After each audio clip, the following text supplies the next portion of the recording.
Assalamualaikum warahmatullahi wabarakatuh. Perkenalkan, saya Haifa Salerin sebagai perwakilan dari kelompok 5 kelas C pada mata kuliah Kecerdasan Artifisial atau AI. Pada kesempatan ini, kami akan mempresentasikan hasil proyek kami dengan judul membangun model klasifikasi untuk memprediksi jamur aman atau beracun menggunakan decision tree.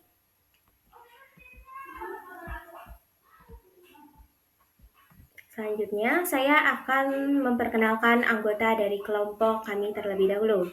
Yang pertama ada Repa Riantika dengan NPM 237006037.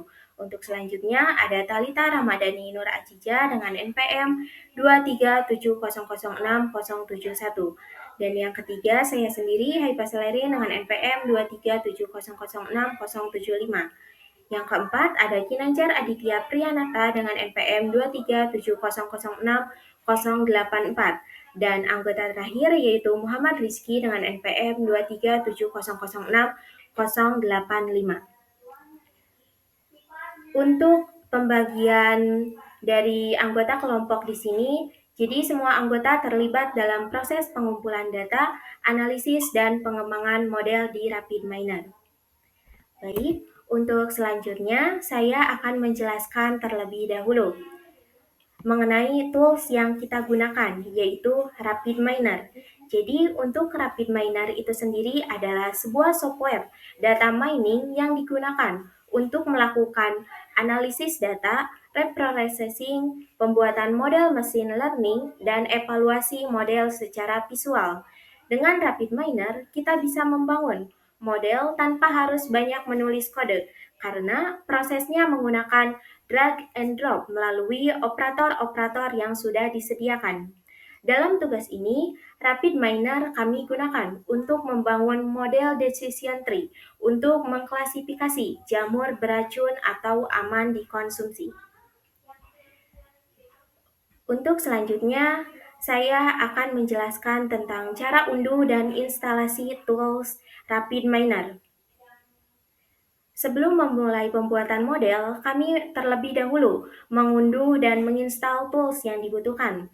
Tools utamanya adalah RapidMiner Studio. Selain itu, kami juga menggunakan dataset Mushroom dari UCI Machine Learning Repository di RapidMiner ini. Lalu kami menginstal environment, lalu mengimpor dataset dan menyiapkan operator untuk reprocessing data dan klasifikasi.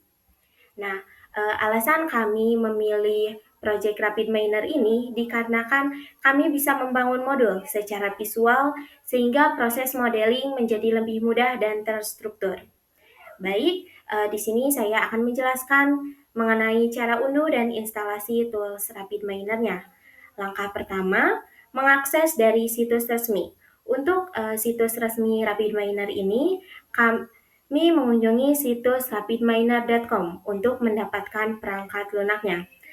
Selanjutnya, kami registrasi akun dengan cara membuat akun menggunakan email. Di sini disarankan untuk menggunakan email mahasiswa untuk lisensi edukasi jika ada. Nah, untuk langkah terakhirnya yaitu unduh dan instalasi dengan cara memilih versi dari RapidMiner Studio dengan cara unduh installer sesuai OS-nya.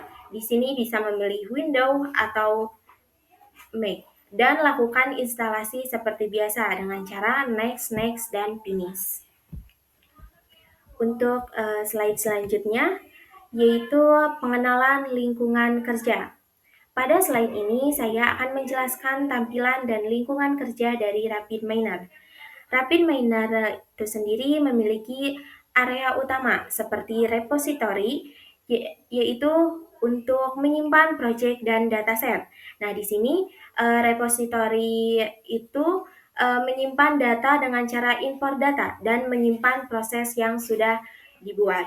Lalu selanjutnya ada operator yang terdiri dari toolbox yang berisi fungsi-fungsi seperti RedGSP, Decision Tree, dan selanjutnya kita tinggal drag ke kanvas. Jadi sebelumnya kelompok kami itu mengunduh CSP dari dataset jamur yang sudah ada dari uji machine learning repository. Lalu untuk selanjutnya menentukan decision tree-nya, dan selanjutnya di-drag ke kanvas yang ada di RapidMiner Studio tersebut.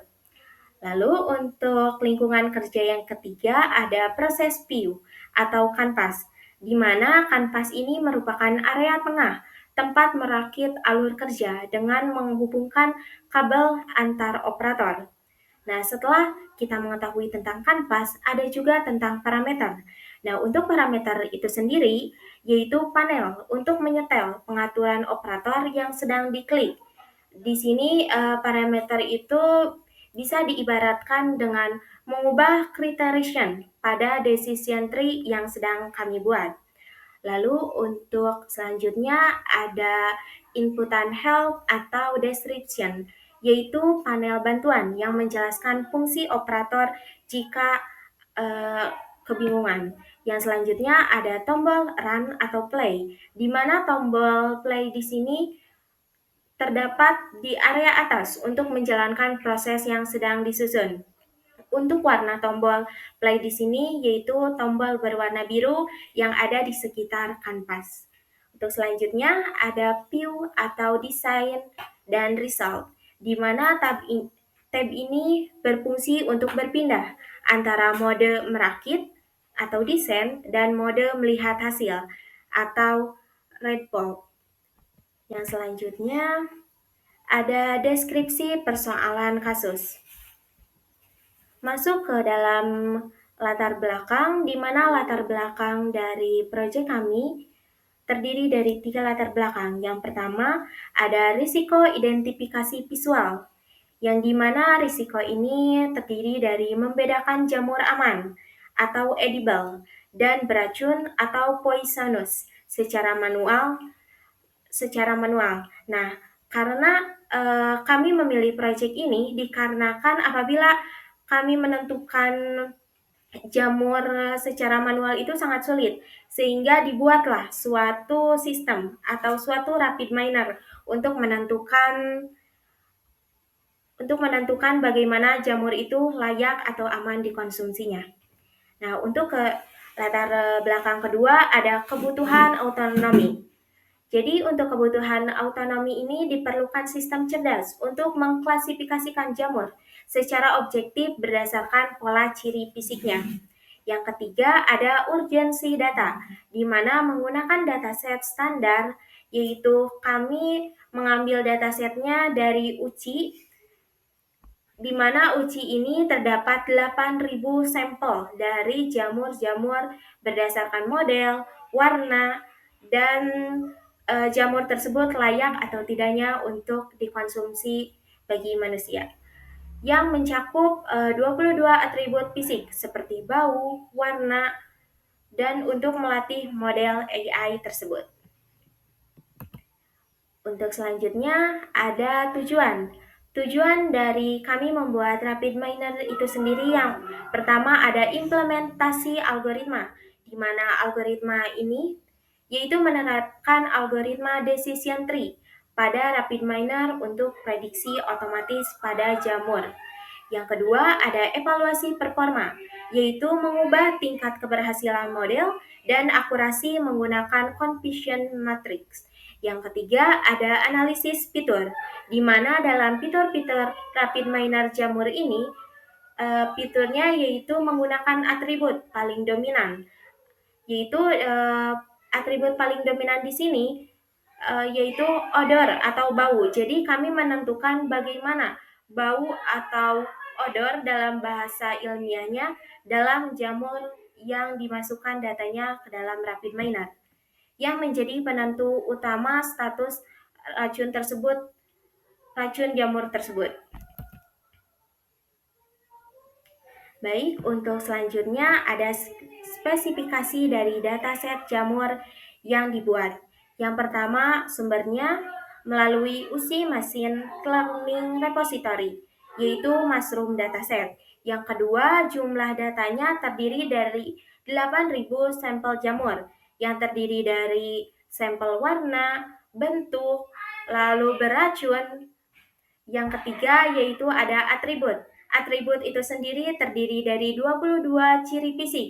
Ciri fisik jamur tersebut terdiri dari bentuk tudung, warna, bau, populasi, habitat, dan lain-lain, sehingga aman dikonsumsi oleh manusia.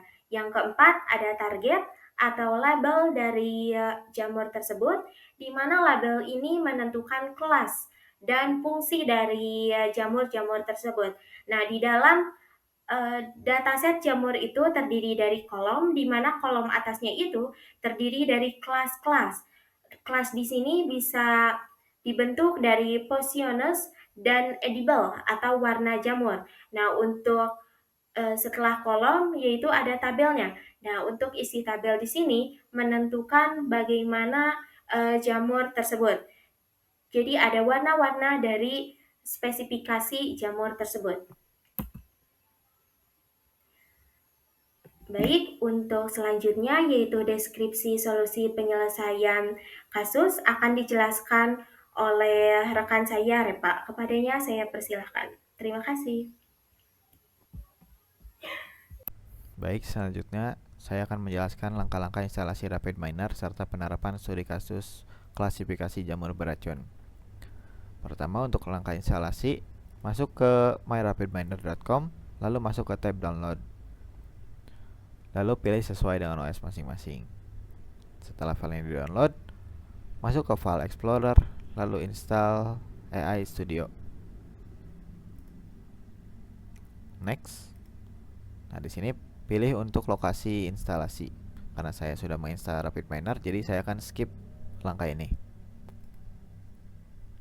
Baik, lanjut ke studi kasus. Pertama, masukkan dulu datasetnya. Lalu setelah datasetnya dimasukkan, masukkan operator setrol. Ini berfungsi untuk men-set label pada atribut kelas. Label itu berfungsi untuk label pada hasil akhir nanti. Lalu masukkan operator split data. Ini berfungsi untuk mengubah rasio data training dan data testing. Saya menggunakan rasio 7:3. Lalu masukkan operator decision tree atau algoritma decision tree. Decision tree ini berfungsi untuk membangun model berdasarkan aturan-aturan sederhana. Dia memisahkan jamur beracun dan tidak beracun. Lalu masukkan operator apply model. Ini berfungsi untuk mengapply decision tree yang tadi menjadi prediksi. Lalu masukkan operator performance. Ini berfungsi untuk menilai prediksi yang tadi menggunakan recall dan precision. Nanti saya akan lihat di hasil akhir. Untuk melihat hasil akhir, tekan segitiga biru di bagian atas sini. Nah, ini adalah hasil akhir dari program yang tadi. Ada prediction poison, prediction edible, lalu true poison, dan true edible. Mungkin cukup sekian penjelasan dari saya. Untuk selanjutnya di sini akan dijelaskan oleh saya sendiri. Nama saya Revariantika. Saya di sini akan menjelaskan bagian deskripsi solusi penyelesaian kasus. Nah, untuk pendekatan dan algoritma yang kami gunakan, yang pertama di sini bagian metode. Metode yang kita gunakan yaitu supervised machine learning. Untuk yang kedua algoritma yang kita gunakan yaitu decision tree. Nah, saya di sini akan menjelaskan dulu nih bagian supervised machine learning. Kenapa kita pakai supervised machine learning? Pendekatan ini paling tepat karena dataset jamur yang kami gunakan sudah memiliki label yang jelas, yaitu kategori apakah jamur tersebut beracun atau aman untuk dikonsumsi. Dengan adanya label ini, model dapat belajar dari contoh-contoh yang sudah diketahui hasilnya, sehingga ia mampu memahami pola-pola tertentu dalam data. Selanjutnya, nih algoritma yang kita gunakan tadi aku sudah bilang yaitu decision tree ya. Kenapa kita pakai decision tree atau pohon keputusan? Ada beberapa alasan kuat mengapa kami memilih algoritma ini. Decision tree bekerja dengan cara membagi data ke dalam bagian-bagian kecil berdasarkan atribut yang paling menentukan. Proses pembagian ini dilakukan secara bertahap hingga menghasilkan struktur pohon yang mempresentasikan aturan klasifikasi. Keunggulan utama dari decision tree adalah sifatnya yang sangat mudah diinterpretasikan, berbeda dengan beberapa model machine learning lain yang bersifat black box. Decision tree memungkinkan kita untuk melihat secara langsung bagaimana model membuat keputusan. Artinya, setiap langkah pengambilan keputusan dapat dilacak kembali melalui node dan cabang dalam pohon. Inilah yang membuat decision tree termasuk dalam kategori human interpretable AI.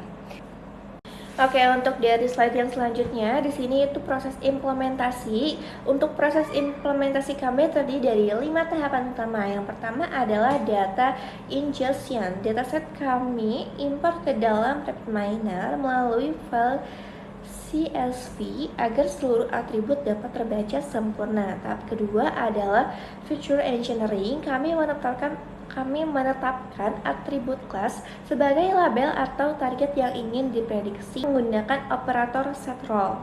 Tahap ketiga adalah data splitting. Dataset kami menjadi 70% data latih dan 30% data uji. Pembagian ini bertujuan agar model data belajar dengan cukup data tanpa mengorbankan kemampuan generalisasi. Tahap keempat adalah modeling. Pada tahap ini, decision tree dilatih untuk mempelajari pola dalam data untuk membentuk rule yang akan digunakan untuk prediksi. Tahap terakhir adalah performance evaluation. Kami menggunakan confusion matrix untuk mengevaluasi akurasi dan performa model.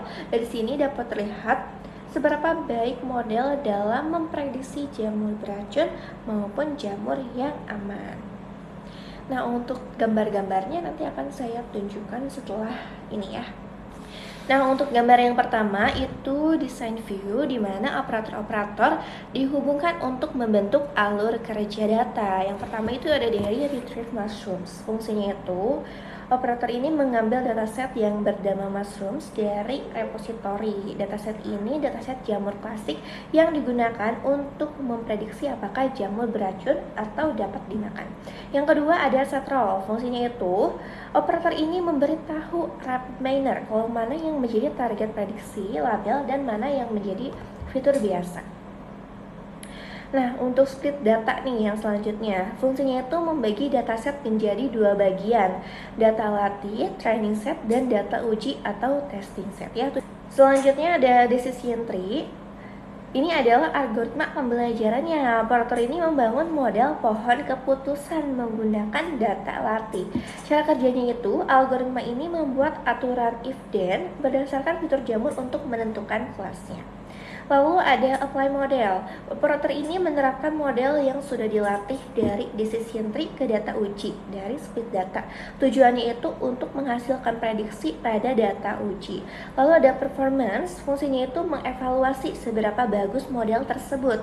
Outputnya menghasilkan metrik seperti akurasi, presisi, recall, dan confusion matrix. Nah, selanjutnya pada gambar kedua itu result view, khususnya type performance atau vektor. Ini adalah hasil dari operator performance di atas ya. Yang bisa dilihat di situ ada dari tabel akurasinya 99,91% ya. Nah, untuk penjelasannya di sini saya akan menjelaskan terlebih dahulu. Metrik utama akurasi 99,91%, artinya model decision tree yang dibuat sangat akurat dari seluruh data uji. Model berhasil menebak dengan benar hampir 100% kasus. Confusion matrix, tabel di tengah. Tabel ini membandingkan prediksi model baris dengan kenyataan fakta kolom. Lalu ada prediksi poisonous atau beracun. True P, benar poisonous 2724 data. Model memprediksi beracun dan faktanya memang beracun. True E, benar edible atau bisa dimakan. 0 data, model tidak pernah salah memprediksi jamur aman sebagai beracun. Pred E, prediksi edible atau bisa dimakan. True P, benar poisonous 5 data. Model memprediksi bisa dimakan, tapi ternyata beracun. Ini adalah kesalahan yang berbahaya atau fatal error. True E, benar edible 2915 98 data. Model memprediksi bisa dimakan dan faktanya memang bisa dimakan. Class precision dan recall. Class precision untuk pred P 100%, artinya model bilang itu beracun, pasti itu beracun. Class precision untuk pred E atau edible 99,83%, artinya jika model bilang itu aman dimakan, ada kemungkinan sangat kecil sekitar 0,17% itu sebenarnya beracun. Untuk kesimpulannya, di sini efektivitas tools RapidMiner terbukti mampu menyederhanakan proses data mining yang kompleks menjadi alur kerja visual tanpa kode, non-code, sehingga cocok untuk analisis cepat dan akurat. Performa model algoritma decision tree berhasil mengklasifikasikan jamur dengan tingkat keberhasilan sangat tinggi, akurasi 99,91%, membuktikan bahwa pola fisik jamur dapat diprediksi secara matematis. Insight utama berdasarkan struktur pohon keputusan ditemukan bahwa bau atau odor adalah indikator paling krusial jika jamur berbau busuk. Probabilitas beracunnya hampir mutlak. Implikasi sistem cerdas ini dapat menjadi solusi valid untuk membantu ahli biologi atau masyarakat dalam identifikasi awal keamanan pangan. Itulah kesimpulan dari proyek yang kita ambil. Saya tutup presentasi ini. Wassalamualaikum warahmatullahi wabarakatuh.